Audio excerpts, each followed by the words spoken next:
If you sweat excessively, you might have a condition called hyperhidrosis, which means more sweating than usual. It can be localized, meaning that it affects just one area of the body, or it can affect your whole face and body. Now, while sweating is a normal response to a rise in body temperature or feeling anxious, if you sweat excessively, it can make you feel embarrassed and it can affect your work and relationships. But don't worry, because if this is affecting you, then you've come to the right place. My name's Dr. O'Donovan, and in this video, I'm going to take you through 2 different options for treating and managing excessive sweating.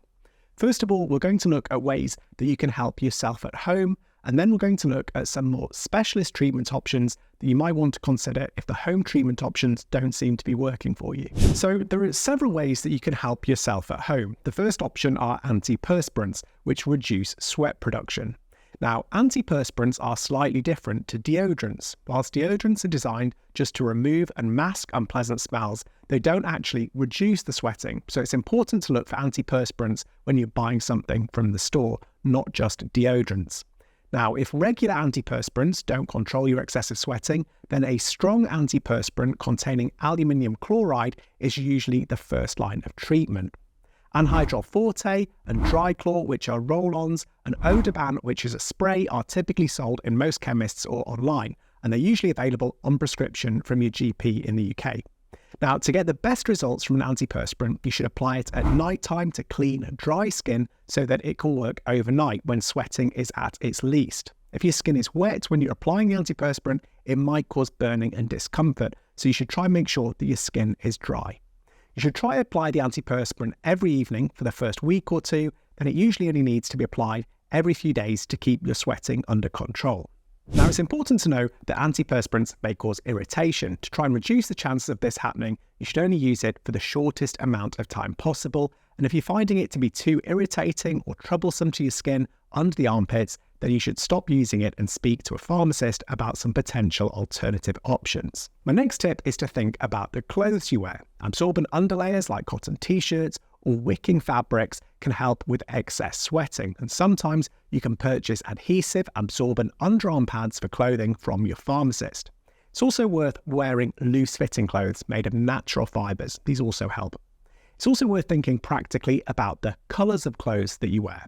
Now, some colours show sweat more than others, so white and black are better than blue, for example, so you might want to think about this when choosing your wardrobe. Now, if sweaty feet are your main problem, you might need to change your socks and shoes during the day. You should also try avoid tight-fitting shoes such as boots or sport shoes, and natural leather shoes are generally better. Try also to have a few different pairs of shoes so that you can rotate them, meaning that each pair has a few days to dry out. The other thing that might help are absorbent insoles, which can help to reduce the smell caused by excess sweating, but you should make sure that you change these every few months.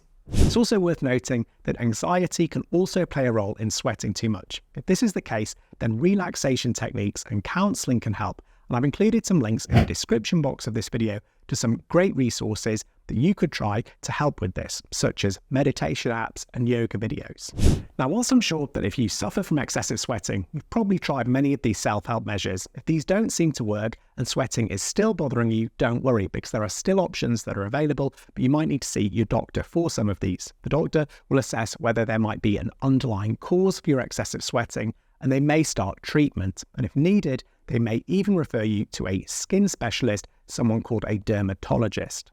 Now, in terms of more specialist treatments, the first option that they may recommend is aluminium chloride, which is an antiperspirant, and the doctor should be able to prescribe stronger preparations of aluminium chloride than you get over the counter. Now, like I mentioned earlier, they should be applied at night only to dry skin. Now, sore red skin is a common problem, especially if they're used on wet skin when you first start using it. It's also advisable to avoid shaving the area shortly before or after to reduce the risk of sore skin. Now, another medicine called glycopyrrolate that you rub into your skin can reduce sweating in areas such as the scalp, the forehead and armpits, and new treatments are being developed. In the US, there are also now wet wipes with a type of anti-sweat drug that are available. However, these are currently not available on the NHS. In terms of other specialised treatment options, there is a method of passing a small electric current through areas of skin immersed in a dish of water. It's used for the armpits, palms and soles, and I've included a link to a patient information source with more information on this in the description box of the video if you'd like to read more about it.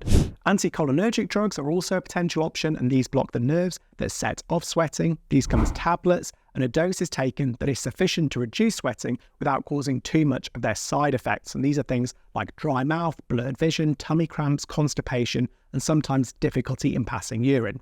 Small doses typically used first and gradually increased. Again, if this is the treatment option that you go for, it's important to weigh up the risks and benefits of starting the medicine because it does come with side effects. Now, another option is botulinum toxin, derived from bacteria, which you may know as Botox. This is its trade name. This can be injected into the skin to block sweating. Now, this treatment usually works very well.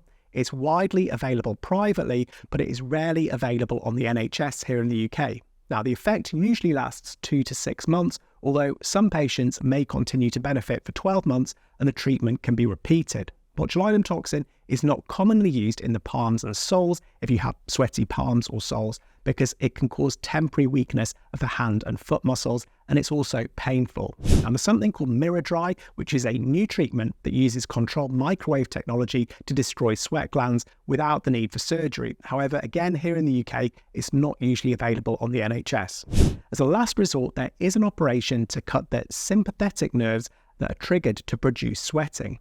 Now, this may be considered for localized sweating when other treatments have failed. It's most useful for severe sweating of the palms and the face, but this is a major operation that's performed under general anaesthetic, meaning that you're going to be put to sleep for this, and it does carry a number of risks. These include nerve and lung damage during the surgery, as well as risks of any general anaesthetic.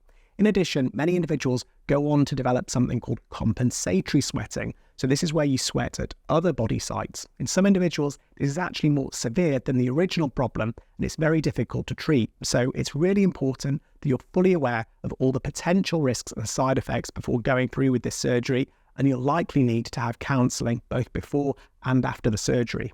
Now, there are other medication options such as beta blockers, as well as medicines to control your anxiety, which may be useful as a treatment in some patients.